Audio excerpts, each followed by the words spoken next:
Welcome to the Live Courageously podcast show. I'm your host, John Duffy, and this is the 53rd Live Courageously podcast show since I started the show about 2 years ago. Courage is resistance to fear, mastery of fear, not absence of fear. And today is a special show, a show I wish didn't need to exist. It's a show dealing with the brutal, savage massacre of Israelis on October 7th by Hamas terrorists that some have called Israelis 9/11. But it's 15 times at least worse than that. And our guest today will give us a close-up and personal view of both the history and the reality of the present war in the Middle East. So let's meet today's courageous guest, Dan Gordon. Dan Gordon is an American-Israeli screenwriter conceived in Alberta, Canada, and that's the story there. And he's also a television writer, a television producer, a television director, a film producer, a novelist, a playwright, a film director, and a reserve duty captain in the Israeli Defense Force. As a screenwriter, he has written Wyatt Earp, Passenger 57, Murder in the First, The Hurricane, and Miracle in East Texas, where I met and worked with Dan as I line produced the film in Alberta, Canada. It was there I got to know about some of the experiences Dan had with the IDF. And Dan has been a producer, screenwriter, and story editor of 200 hours of television, including Highway to Heaven, Highlander, and Soldier of Fortune, Inc. He's also written stage adaptations of Terms of Endearment and Rain Man and novels based on his screenplays, as well as his own experiences fighting in the Gaza war. In 1971, Gordon began directing the film Potluck based on a screenplay he had written. The film wasn't finished, and he left to Israel, where he joined the Israeli army in the early 1970s. He served for almost a decade during the Yom Kippur War of 1973. And after more than a decade, he returned to Hollywood to continue his screenwriting career in the early 80s. He served as an escort officer in the military spokesperson's unit during the 2006 Israeli-Lebanon conflict, and he was a reserve duty captain in the Israeli Defense Forces reserves when he was in his 70s in 2018. And normally the IDF makes you retire at 49. Amazing story, and he shared some of that with me. So greetings, Dan. Thank you. Hold on one second. I said greetings, and now I got to bring him on. There he is. Greetings, and welcome to the show. Thank you for taking the time to join us. Thanks for having me, John. Good to see you. Good to see you as well. You know, like I said, this is a show I would have preferred that we weren't having to be talking about this, given that, there's other things that I would have loved to talk to you about, including filmmaking and our movie. But this reality is something you have a very deep understanding of. So maybe, Dan, if you could start off and tell us the present situation, what happened on October 7th in Israel, and how you see it and what it is, and what do people really need to know? Because unfortunately, I don't think people really know the truth about what is really going on. You know, on October 7th, it was around 10 o'clock at night, something like that, 10:30, which would have been around 6:30 in Israel from where I live, which is Central Time Zone. I was WhatsApping with my adopted sister, who lives in a kibbutz, which is a small farming village on the Gaza border, a little kibbutz called Saad. And I had sent her a holiday greeting because it was the Jewish holiday called Simchat Torah, which is they celebrate ending the reading of the Torah, which takes a year to do, and then they begin starting off on the same day, reading it again from, the book of Genesis, the story of creation.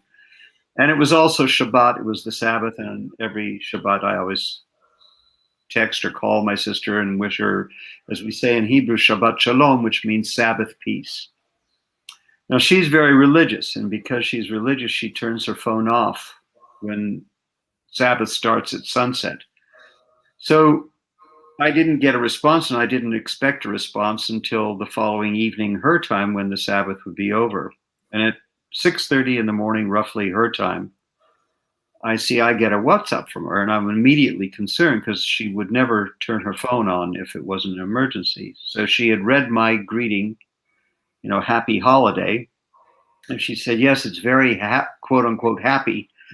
They're firing rockets at us. And rockets are not a new thing where my sister lives. They're under rocket attack all the time. So I said, how many? And she said, a huge barrage, much more than any kind we've ever had before. And we stay texting back and forth, and then she said her husband just stepped outside and he heard small arms fire. And I said, Sarah, if your husband hears small arms fire, your kibbutz has just been penetrated by terrorists. Get in the safe room, lock the doors. And she said, no. By that time, I'd actually called her and got on the line. She said, no, we're so close to the border that we can actually hear small arms fire and blah, blah. And I said, look, I know your kibbutz very well. And I was there in the 2014 war. I know what the acoustics are and how far away you can hear or not hear small arms fire. I said, if you can hear small arms fire, you've got terrorists in your kibbutz. Lock the doors. Does your husband have a weapon? She said, no. And one of my doors doesn't lock. And I'm there with my sister. And I know there are terrorists in her kibbutz. And I said, get in the safe room, barricade it, don't make any noise. And then we were texting back and forth for the next several hours.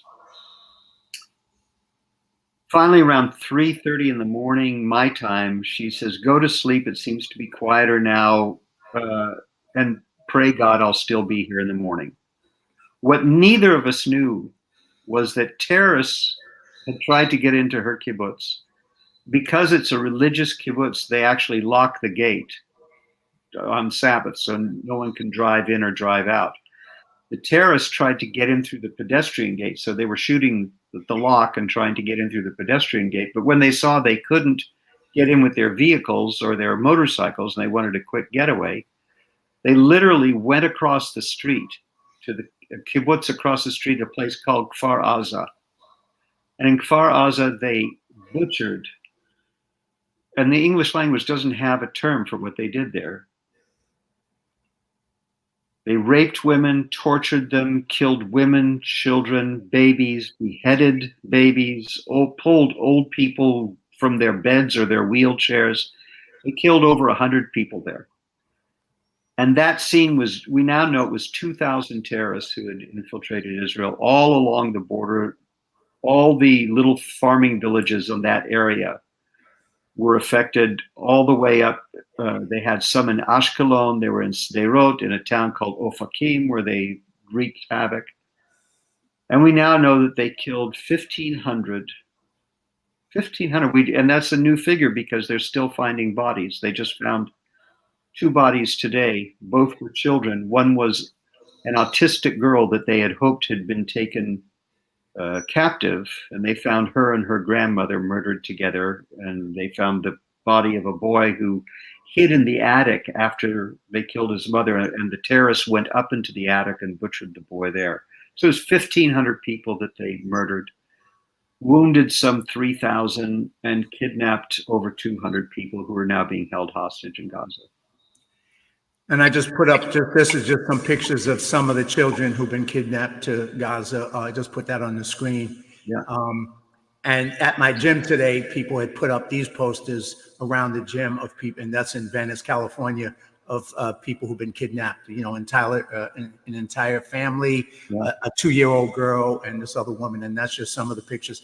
But Dan, for Americans who've never experienced this, I mean, you just casually kind of mentioned as you were talking with your sister, she said, how used to having missiles fired at them. It was like, well, that's just kind of commonplace. Where us, it's like an occasional firework on July 4th is a commonplace thing, right? Yeah.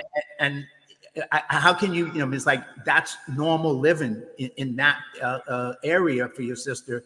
And as an American who had never experienced it, it's mind-boggling. And then this, what you're saying, describe this, because besides all the people, the new numbers you said, I don't know, it's almost like we need a new word to describe the evil that just occurred. It's like we have to invent a word to describe it, because it goes beyond what we've seen so far. And there's been a lot of evil over in that part of the world, but this kind of takes evil to another level. Yeah. I mean, tell me what your thoughts are on this. Yeah, I mean, I make my living as a writer, and I was talking to my kids, and I said the English language is impoverished when it comes to describing what happened. There is no word to describe what happened. Pogrom doesn't describe it. Slaughter, massacre doesn't describe it. There is not a word that can describe when mothers and children are bound together. When we know of one mother and infant that were bound together with wire and then set on fire while these guys watched. There was another instance of a family, I believe in Kibbutz Be'eri, and the two parents were tied up on one side of the room and the children were tied up on the other side of the room, and then they lit them both on fire so the children could watch their parents burn, the parents could watch their children being burned alive, and the terrorists had set up a table in the middle and put food out so they could have a snack while they watched the family burn. I mean, that's beyond ISIS. That's it. They somehow have managed to make the Nazis look humane by comparison. I don't know the word. I don't know the word to describe that. Yeah, just do not. It doesn't exist. And don't think that this was a mob that got out of hand. There were rational people who sat in a room with maps and said, this unit will go to this village and this unit will go to this village, and here are your orders.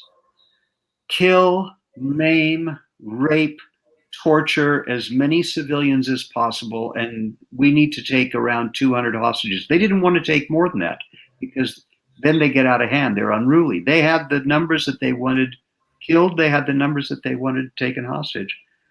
And thankfully, in a lot of these, the army failed completely. But in a lot of these little villages, they have what they call in Hebrew kitat konanut, which means the ready response team, or the squad that's on alert. And they're usually 10 to 15 guys, some of whom have combat experience in the army, some of whom don't. And these guys, together with people who just had a weapon in their house, in one kibbutz called Mifalsim, they killed all the terrorists and they didn't suffer any casualties themselves. If it weren't for these small groups, and they were outnumbered, there were 2,000 terrorists, there would have been 1,000 more people at least killed. I mean, we see stories like this is a story I just put up about this young woman who I think was with the IDF and organized the people in her kibbutz to basically repel the Hamas attack, like you're saying, because it would have been a lot worse. But this is the kind of the bravery and the courage of the people who were able to fight back. But of course, they were taken by surprise. It wasn't a expected fight. It didn't come. But what you're saying, Dan, too, is, and I just think people need to wrap their mind about it and their heart about it. This wasn't a mob. This wasn't in a fit of rage. This was a planned operation. And that you kind of got to understand on another level, because mobs are mobs and craziness happens among mobs and evil happens among mobs.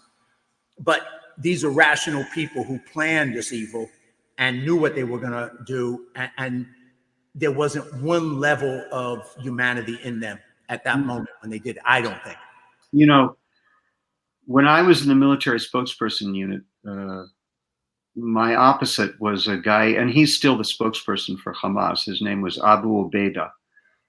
And he told some reporter, he knew about me and I knew about him. He told some reporter, oh, the Israelis have hired a Hollywood screenwriter to write their fantasies. Anyway, so this reporter was interviewing Abu Ubaidah in Gaza. And he said, what's the difference between Hamas and ISIS? And Abu Ubaidah was very insulted. And he said, how dare you compare us to ISIS? And he said, well, you're both the same, basically. He said, that's an absolute lie. That's scandalous. He said, ISIS kills civilians.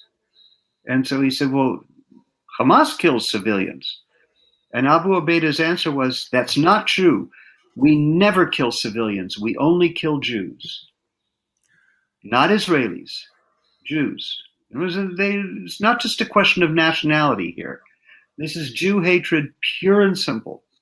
Pure and simple. And that type of Jew hatred within the Arab world, in which we had very good relations for a period of history, but that goes back to the 7th century. You're dealing with a 7th century fanatical mentality.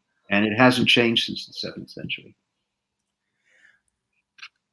I'm almost speechless at that comment. It's just, we don't kill civilians, we kill Jews. Yeah. And we're not like ISIS. And clearly, whatever his perspective is, the reality is they are worse than ISIS, and they just proved it. And for us, we've seen ISIS in the past, and luckily they were able to be mostly destroyed and taken out of Iraq and Syria by our government and our military. But this is another level. But like you said, it goes back to the 7th century. But take us, Dan, take us a little bit back in history. Give us a history lesson, if you can,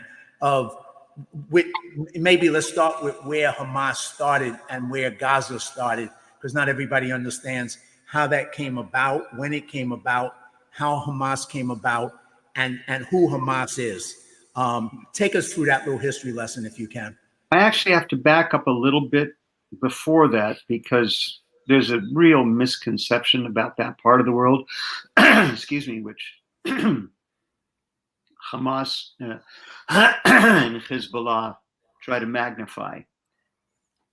The notion that we have stole the Palestinians' land, start with that. Okay. There has never been, in the history of the world, any country called Palestine. It's never existed. It's never had borders. There is no money that was ever printed that said Palestine on it, no stamps that ever were printed that said Palestine on it. There was no president of any such entity, country, ever in the history of the world called Palestine. The area that is today the Gaza Strip, Judea, Samaria, and Jordan were all a province of the Ottoman Empire prior to World War I. And the Ottoman Empire stretched throughout the entire Middle East. Pardon me. In World War I, Jews had already begun returning to Israel, which is our ancestral homeland. And we were doing that because we were persecuted in the countries in which we found ourselves. And those countries weren't just Eastern Europe, those were Arab countries as well. So Jews began returning in the late 1800s, and they began buying up land. Nobody ever stole any land. They paid exorbitant prices for absolutely worthless land, land that was desert or swampland or completely barren. And small groups of Jews started to build farming villages, reclaim the land. And when World War I approached, there were already about 200,000 Jews roughly living in what was then that area of the world, of that province of the Ottoman Empire. And Jerusalem, by the way, was a majority Jewish city at that time.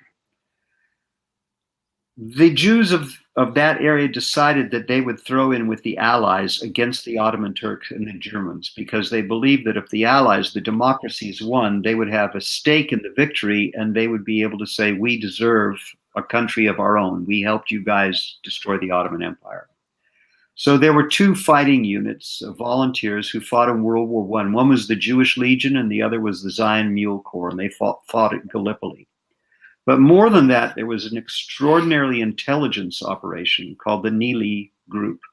And that intelligence group provided the intelligence to the Brits that enabled General Allenby to defeat the Ottoman Empire and go all the way from Sinai up through Syria and liberate Jerusalem along the way. And Allenby acknowledged that without the Neely intelligence group, they would never have been able to do it.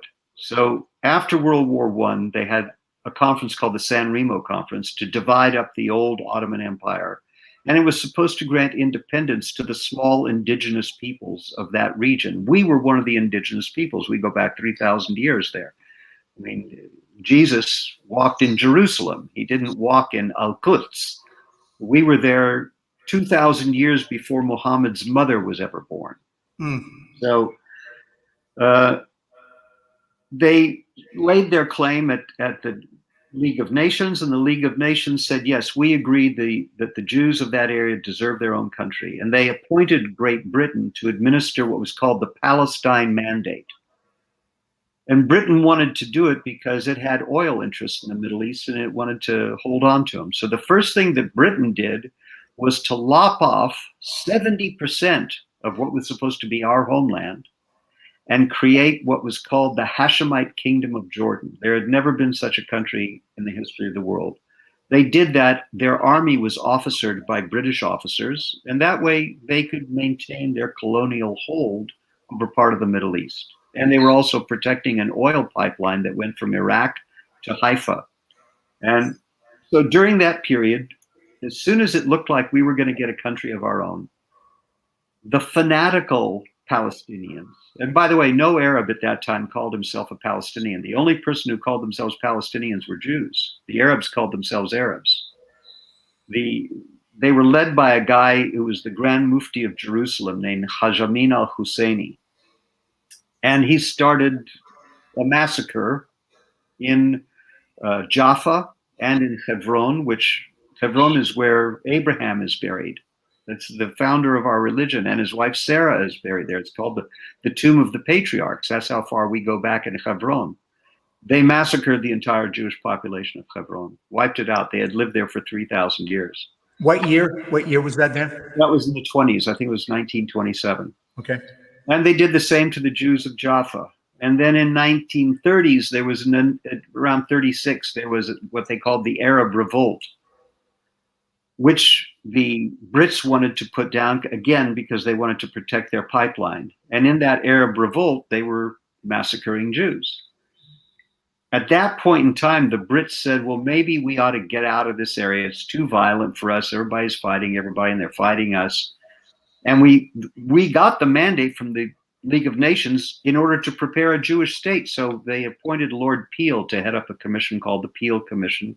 And they recommended a tiny state for Israel, which would have included from Tel Aviv in a 6-mile wide country up to the valley of Jezreel, turn right, and a little bit of the Galilee. And the entire rest of the region they offered to the Arabs. The Jews said yes, because we knew that Hitler had come to power, and the only place that would take in the Jews who needed to escape would have been us. And so we said yes, any country of any size. The Arabs universally rejected it. The idea of a Jewish state the size of a postage stamp was not acceptable to them at all. So then in 39, even earlier, I think 38, the Brits issued what they called the White Paper to appease the Arabs, which they said no further Jewish immigration will be allowed to Palestine, to the Palestine Mandate area. That effectively sealed the fate of 6 million Jews in Europe who went to the gas chambers and were slaughtered, because there was no country on earth that was willing to take them in.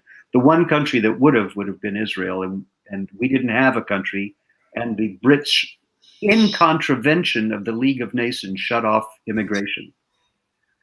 So now that sort of Palestine Arab fanatical group, after 1948, we declare independence. We're invaded on the day we declare independence by 5 armies, plus the local Arabs who lived amongst us.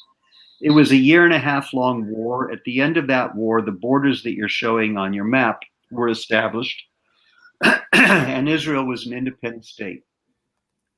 600,000, roughly, Palestinian Arabs fled from what was now Israel. They fled for 2 reasons. One, they wanted to get out of a war zone, and I understand that. And the other was their own leaders said, if you guys get out of the way so we can invade and finish the Jews off, will take us about 2 weeks and you can come in and take over their towns. So there were a lot who got out of the way who were very sympathetic to the people who wanted to kill us all. And they literally said, we're going to finish the job that Hitler began. It wasn't just about territory, it was about wiping us out. At the same time, the 600,000 Palestinians left Israel, 800,000 Jews who had lived in the Middle East, in Iraq, in Yemen, in Morocco, all throughout the Arab countries, were expelled. So literally there was a trade of populations. 800,000 Jews were kicked out of the Arab countries, 600,000 Jews left Israel and became Palestinian refugees. In any other conflict, that would have been the end of it. The weird thing that happened is the United Nations, which is not my favorite organization in the entire world, categorizes two groups of refugees on Earth. One group is all the refugees on the face of the earth except the Palestinians. They're under the aegis of the UN High Commissioner on Refugees. The other category of refugees are the Palestinians, and they're under what's called UNRWA, which is the United Nations Relief Welfare Association. They're the only group of refugees in the world who are forever refugees. Doesn't matter what country they settle in, how prosperous they become, they and their descendants will always be refugees. Gigi Hadad, the supermodel, who makes around 20 million a year and is American, is, according to the UN, a Palestinian refugee. Homeless, by the way, because she's not in Israel. So this festering hatred, because the UN also educates them as well to say, yes, you're refugees, one day you'll be able to come back. Well, no, you can't come back. You want us to bring in 6 million people who want to slaughter us? You just saw what 2,000 could do. Not going to happen. The Muslim Brotherhood was born in the 30s in Egypt. And I just want to step back a bit on a personal level. You'll hear today that this is all about the occupation, settlements, the apartheid state. It's about Gaza and the West Bank and Jerusalem.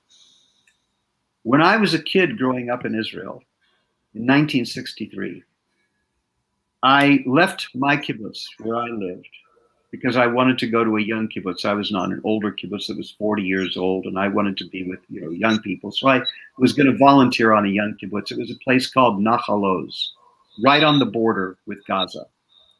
It's the first place I was ever shot at in my life. That's where the first time anyone ever tried to kill me.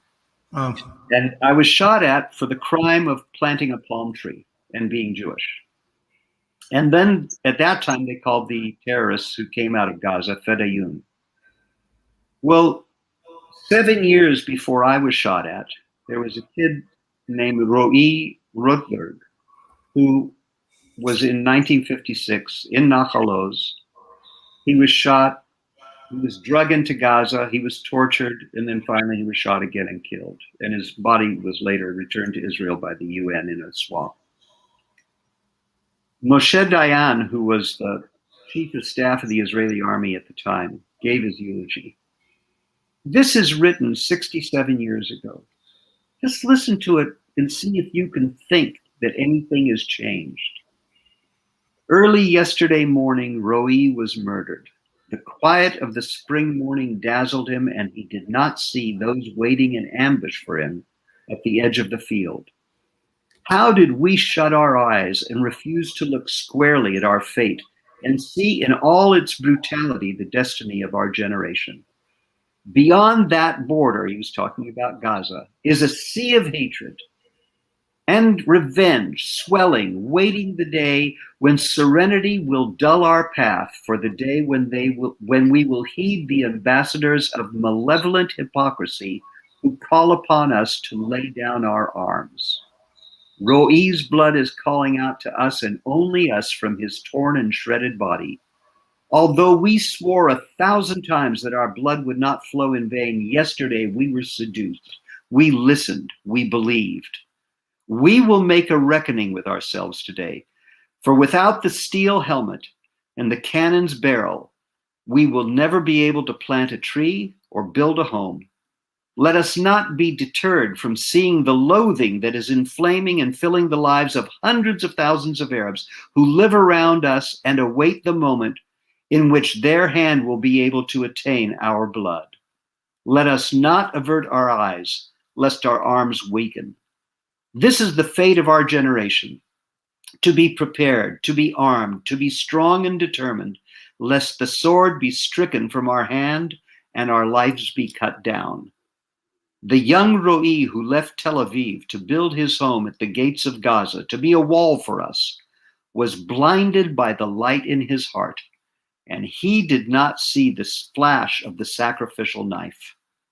The yearning for peace deafened his ears, and he did not hear the voice of murder that was lying in ambush to kill him. What's changed in 67 years? And 67 years ago, there were no territories, no settlements, no occupation, no Jerusalem, none of that. All there was a fanatical hatred of a non-Muslim Jewish state of any size in its ancestral homeland. That hatred has been fanned by Hamas, which is akin to ISIS, into the situation that we have today. The hatred is the same. The only thing that's different is the size of the massacre. I mean, the words of that 67 years ago is so powerful, Dan. And you just think for a moment, I think for a moment, and you think of all the young people at call it a rave or call it whatever, a version of Burning Man over, there, all these young people who had peace in their heart and it just, did not expect that reality. And all they were doing was enjoying life and enjoying partying. And that reality came to them just like it came to him 67 years before.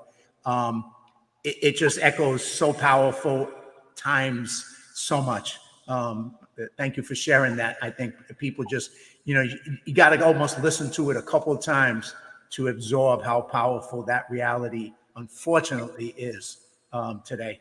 Yeah, and the phrase that sticks out to me the most is saying the people who want to kill us are waiting for the day that we heed the advice of the ambassadors of the malevolent hypocrisy that calls on us to lay down our arms. On that day, we'll all be dead. And that's definitely, that hypocrisy is definitely existing in our time today, isn't it? Yeah, absolutely. Absolutely.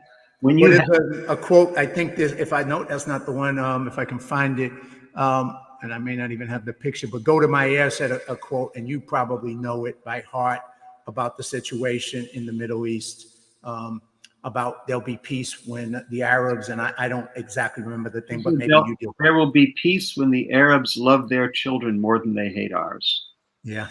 And once again, a powerful statement that has gone on for way too long. When a Hamas suicide bomber or terrorist is killed, if it's a suicide bomber and they're killed blowing up Jews, or if it's a terrorist who's killed while trying to kill Jews, their parents are expected to hand out candy to all the neighbors to celebrate the fact that their child died as a quote unquote martyr. So if you raise your children with the idea of what you aspire to is to lose your life as long as you can take a Jew or two with you, how do you negotiate with that? The only thing you can negotiate is your own suicide. Well, last week I did a podcast with a good friend of mine who is in Israel right now, and he had got injured. He was a tank commander when he was young, and he's in a wheelchair. He got injured in an accident in the tank, and he's living over there now. And he was explaining to me, and his words, Ron Weinrich, was just so powerful, because he said, how do you invite somebody to dinner or Shabbat or whatever it is? How do you invite them to sit down and enjoy dinner with you while the whole time they're sitting there, they're trying to figure out how to kill you at that dinner?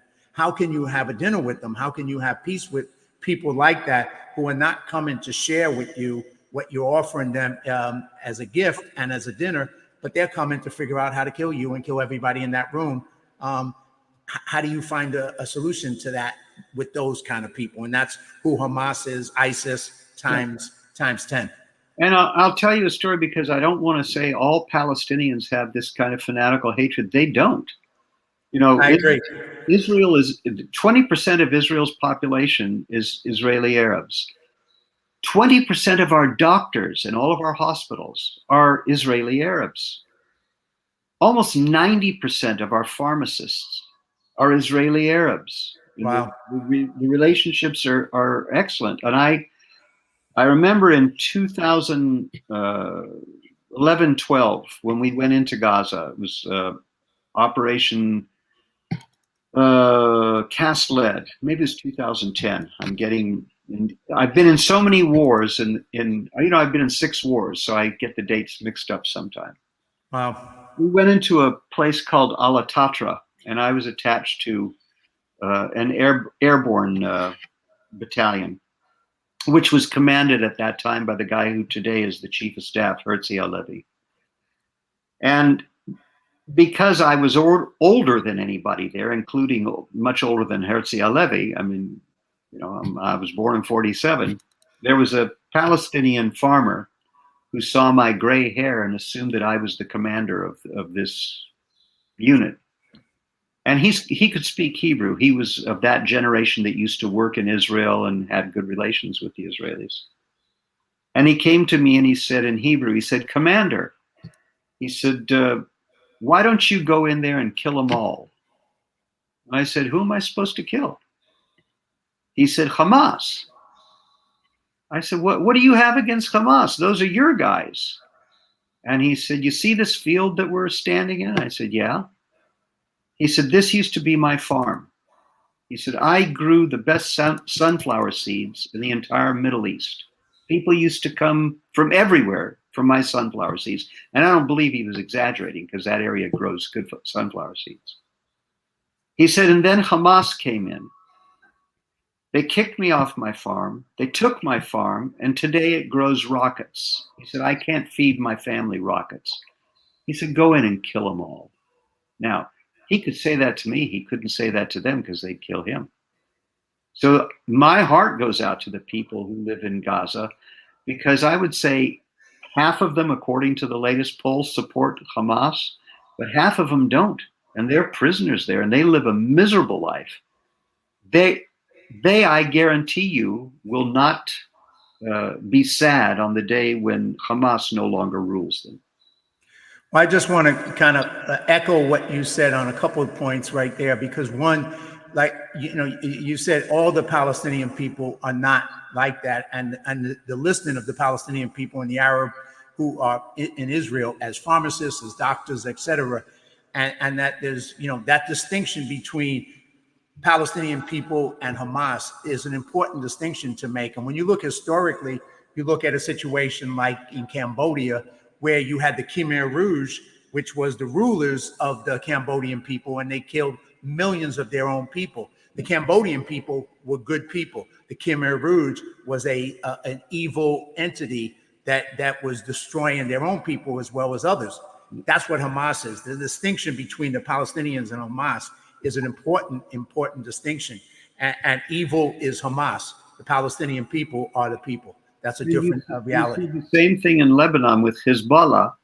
And what people here don't understand is that both Hamas and Hezbollah are puppets of Iran. Iran doesn't even share a border with us. We don't have a fight with Iran. We're 1,000 miles away from Iran. They're Persians. They're not Arabs. And yet they want to dominate the Middle East. And they have a fanatical, I'm talking about the Ayatollahs, not the people of Iran, who are beautiful people. The Ayatollahs have a fanatical hatred of Israel because we're Jews. And they want to encircle us. They want to wipe us out. And then they want to dominate the Middle East. And then they actually want to dominate the world. They have a vision of a worldwide caliphate. I hope your listeners will understand that Israel is a kind of laboratory for Middle East terrorists. They always start with us, but they never end with us. Plane hijacking started when they were hijacking Israeli planes. It ended up on 9/11 in New York and Washington and Pennsylvania. It never just stays with us. We're the little Satan. America's the big Satan. The deputy commander of Palestinian Islamic Jihad just yesterday said there's an Arabic language newspaper called Al Mayadeen, and he said, "This is a war against the West headed up by Biden. It's not a war against Israel. It has to start with Israel. But this is a war against the West." So I hope your listeners understand what starts in Israel. We're not like Las Vegas. It never stays in Las Vegas. It starts in Israel. It will always come to the United States and Europe afterwards. And you point out that Iran's role, and they even call themselves the Axis, and they don't call themselves the Axis of evil, but they use the word the Axis. But the evil is the word right behind it that they forgot to add to their conversation. But Iran obviously runs a lot of the operations with Hamas, with Hezbollah, with Islamic Jihad, and like you said, has that bigger plan. And then they're supported by other bigger players in the world, like the Chinese, communist Chinese, and others Russia, who funds them on some level as well. So that axis of evil is a real thing. And like you said, it doesn't have a small plan. It has a huge plan for the whole planet. And that's the world we're living in today. It's not, it isn't, people can ignore it. People can make believe it isn't true, but it is. Yeah, absolutely. We Americans are innately nice people, and we like to think that everybody is innately nice, and that the only evil in the world really is in a James Bond movie where there's an evil genius named Dr. No. That really isn't the case. We live in a tough world that's getting tougher, and there are people who have very bad plans in mind for us. And this is my American hat when I say us. They don't wish us well. The Chinese communists certainly plan to be the dominant power in the Pacific, and we're in their way. And the Russians intend to reestablish the Russian Empire, and we're in their way. And Putin, is following a great tradition of Stalin, and is no less cruel in Ukraine to the Ukrainians than the Russians have ever been, which is pretty darn cruel. People, you look nowadays, and your American side, and you look at what's going on with all the young American students, and I call them white privileged students who are probably the worst, who have no real experience with real violence or the real world, and don't understand. And you understand it very, 6 wars you've been in. I grew up in the ghetto of the South Bronx, and I saw somebody sick a pit bull on somebody and watch that pit bull kill them and not feel anything. And that evil, and that's on a small, tiny level. One drug dealer killing somebody using an animal to do it.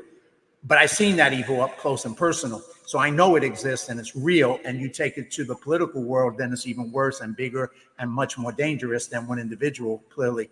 But a lot of these rich, spoiled students that are going to campuses at Harvard and Yale and all Ivy Leagues have never been up close with any of evil and violence. They live privileged lives. And so it's easy for them to identify with the quote unquote oppressed, that they've created this illusion as to what the oppressed are and not realize what they're really supporting, unfortunately, I think. Yeah, I mean, on those campuses, if you are white, you are a supremacist, you are a colonialist, you are a fascist pig oppressor of the masses.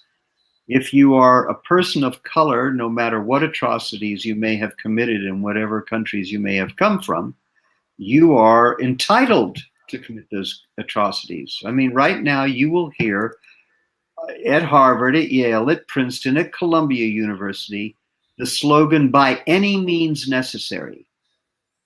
And they're using that to justify the massacre that just took place. And you can forget about facts having anything to do with anything.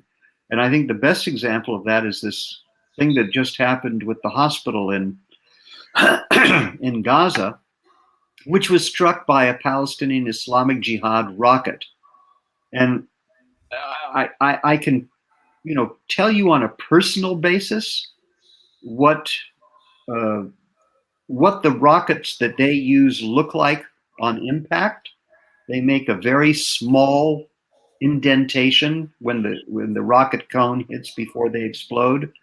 It's maybe a foot and a half in diameter max.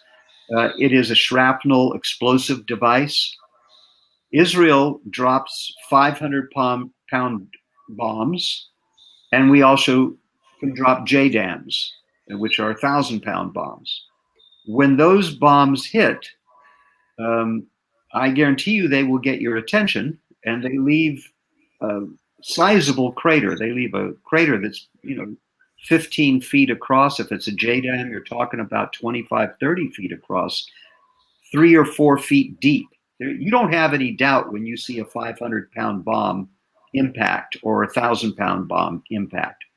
So this blast that happened there, the majority of the casualties were people who were burnt to death, and you can see all the burned out cars.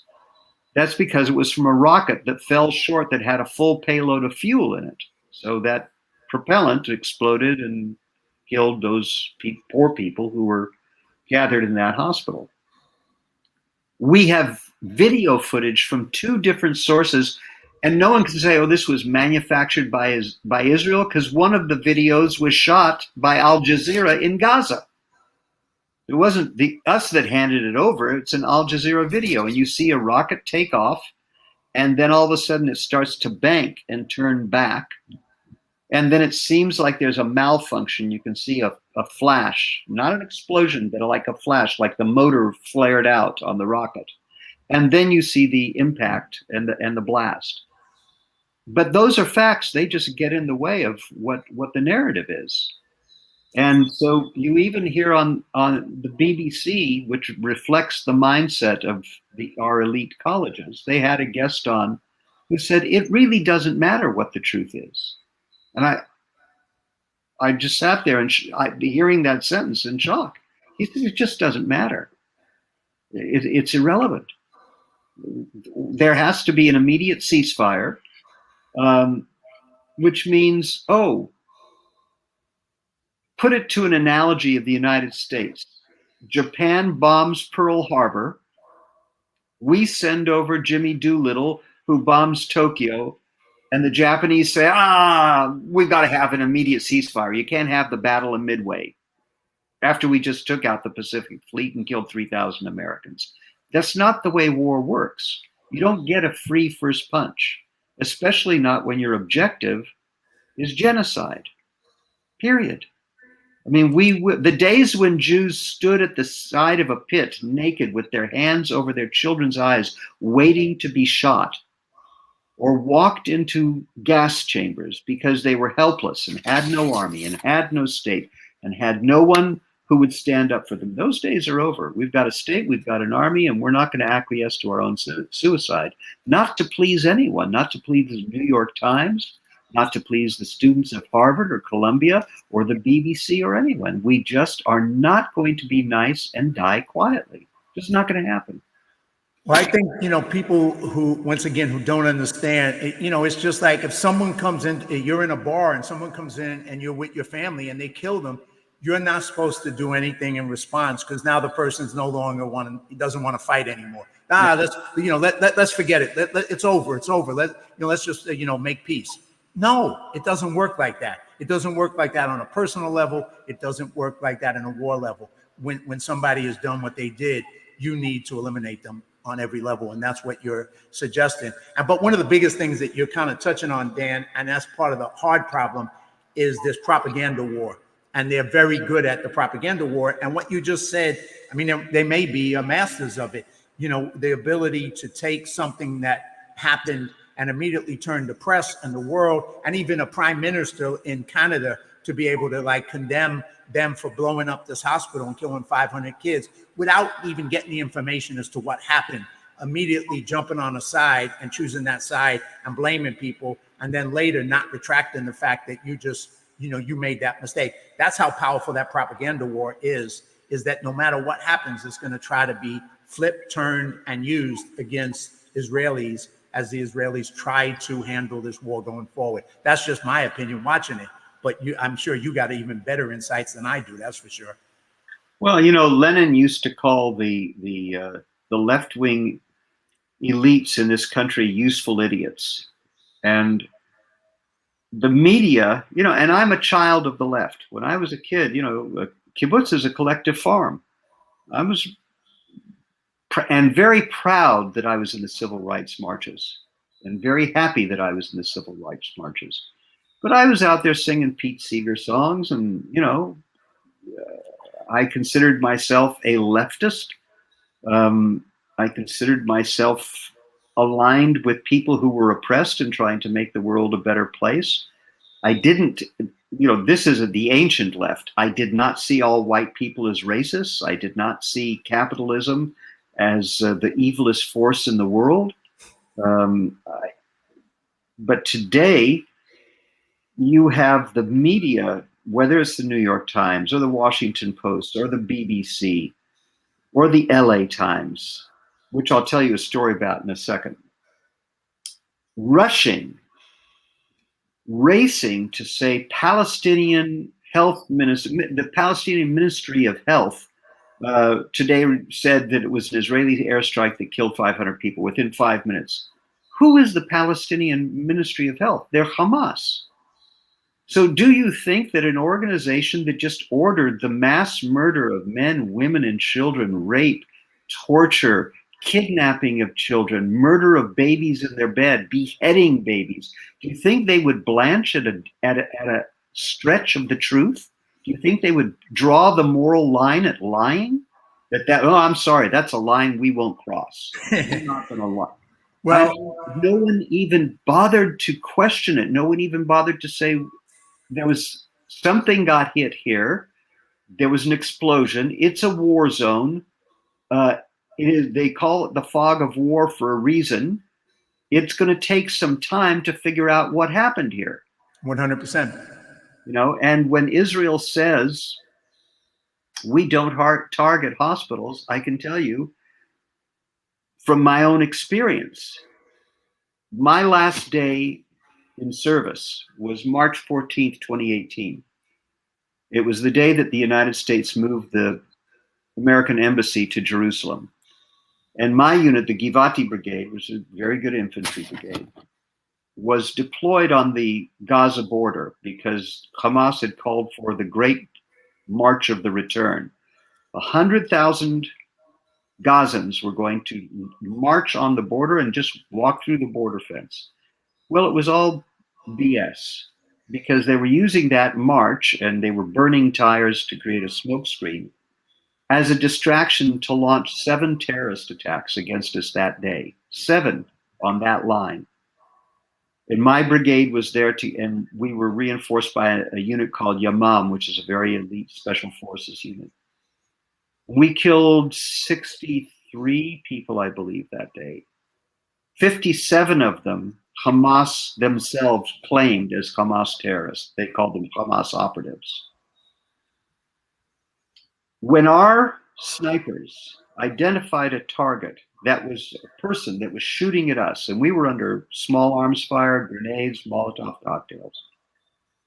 When a sniper identified someone with a weapon who was shooting at us, he had to get on the radio, contact a lieutenant colonel, that was the lowest rank that could give the okay, who was on an observation hill, say where the assailant was, where the Hamas sniper was.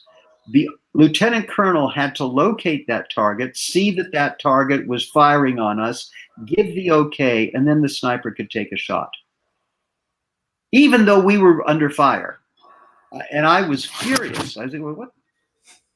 We need to wait? Can we defend ourselves? Would that be nice?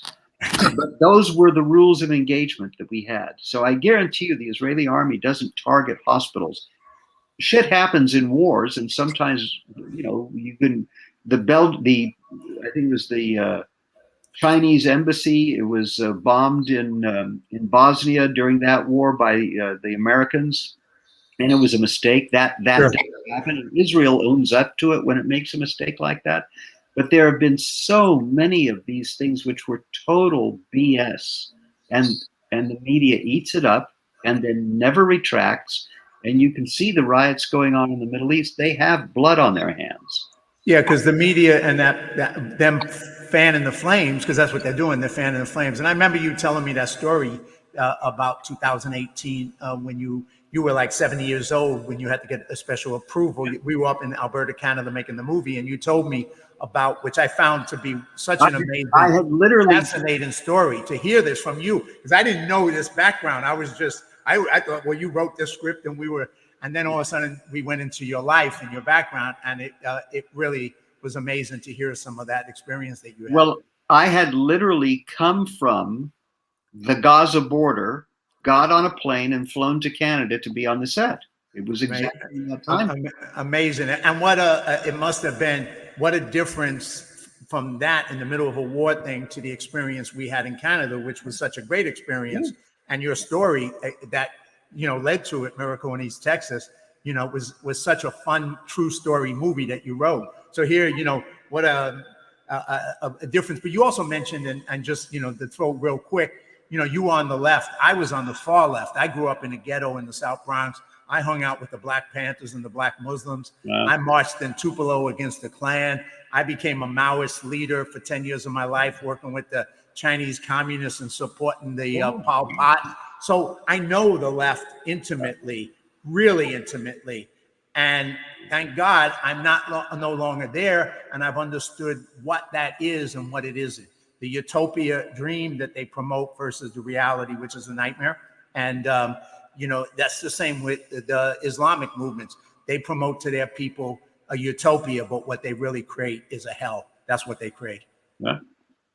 So, we've kind of went on similar type of, on the left piece of it, but, not the, obviously your involvement in the IDF and the war part of it. Going forward, Dan, obviously, Israel's plan is to eliminate Hamas as a functioning thing. That's the plan they have right now. And obviously, there's going to be a lot of pressure using the propaganda war to try and stop that from going forward. And a lot of their friends may become very weak in the knees as life goes on. What's your perspective as to what the future holds in the short run for what's going on in the Middle East right now? Yeah, the pressure on us to have a ceasefire is already there. It'll only intensify as the ground war starts. My guess is the ground war will start within 24 to 48 hours. I think a political decision's already been made. I think it's now a totally operational decision of the IDF as to when they decide to go. But as we go into Gaza, there are going to be more casualties. There's going to be more pressure. But we really don't have a choice. We really don't have a choice, because what country on earth would agree to live next to a regime which sends 2,000 murderers across its border? We're not talking about the United States and Afghanistan. We're not talking about the United States and Germany or Japan in World War II. It's as if in Juarez you had ISIS, and they just crossed into El Paso and murdered 1,500 people. What would the United States do? Would they say, oh, well, I guess, it's really because they're suffering bad economic conditions and we need to understand them? I guarantee you the United States would go in and occupy northern Mexico, and they would wipe every one of the guys who just murdered their people out, period. As they should. Yeah. There is no government on the face of the earth that could tolerate this kind of a thing. And yet we in Israel are held to a different standard. We're expected. I think the world is very comfortable with dead Jews. I think the world is comfortable with Jews in pajamas, being marched into gas chambers. I think they're very uncomfortable with Jews who defend themselves. They like to mourn our deaths after the fact and say, "Oh gosh, it was just so terrible. We'll watch Schindler's List and we'll feel better about ourselves." And I just can tell you, I had a friend who was Israel's greatest novelist. He was a guy named Amos Oz, a very good guy. And he said, you can take any Jew in the world, no matter where he lives, no matter how prosperous and successful he is, no matter what he's attained in his life, and scratch his arm, and just beneath the skin, you'll come to the numbers. That's true. that has marked us in our DNA probably for the next 1,000 years. We all stand at one point or another in our lives, in our nightmares, at the edge of the pit, waiting to be shot in the head. And we all make a decision, whether we admit it to ourselves or not, as to what we would do in that situation. And Israelis have, as a people, decided we're not going to get to the edge of the pit. We will fight you before we ever get in that situation. And if it means all-out war, it'll be all-out war. And I guarantee we will not do to Gaza what the Allies did to Dresden, which was firebomb it and kill, estimates are 200,000 people that were all civilians killed in Dresden. And yet the Allies felt that was necessary to break the will of Nazi Germany. And I don't know that they were wrong. But I can guarantee Israel won't do that. But we will do what we have to do in order to continue to exist as a nation. I think, Dan, unless you have any parting thoughts, I'm going to leave it on this because I think it's too heavy. I want to do another show with you about the movie. But I don't think now is the time to talk about that. I want to leave it at this because I think what you just said is powerful. And if you have any other closing thoughts on top of it, I think we'll stay here with this.